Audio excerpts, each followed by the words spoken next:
Welcome back to 30 Players in 30 Days, and let's talk about Marquise Brown. Hollywood Brown burst onto the scene with a great rookie year with 7 touchdowns and 11 games started. The electric receiver was one of the breakout rookies of 2019 during Lamar Jackson's MVP year. And then came 2020. Now, the stats for 2020 for Brown weren't horrific. It's just not what you would expect from a team's top receiver. 100 targets, 769 yards, and 8 touchdowns. 8 touchdowns is great. We can't all be Devontae Adams, but when that 8 touchdowns is attached to 700 yards, you simply aren't producing enough for what people drafted you for. But the one glaring issue was the 58% catch rate.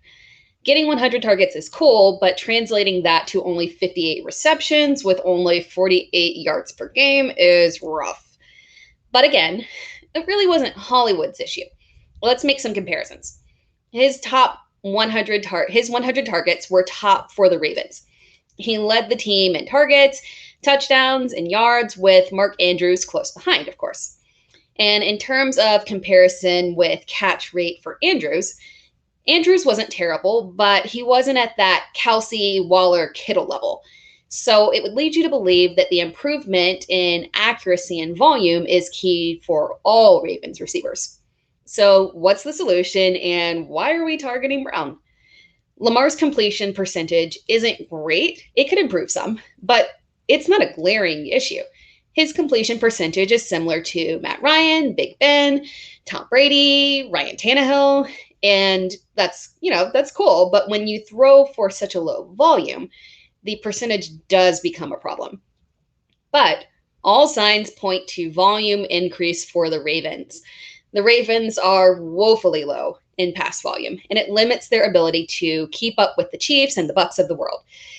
But Baltimore knows this, and their receiving group has been lacking. Beyond Brown and Andrews, there was zero significance from any pass catcher. It's kind of crazy. But the additions that they made in free agency and in the draft with Sammy Watkins, Rashad Bateman, and Tylan Wallace were excellent for their needs. Some might be thinking, with all these additional weapons, that means a decrease in volume for Hollywood Brown. In my opinion, this is actually great for him.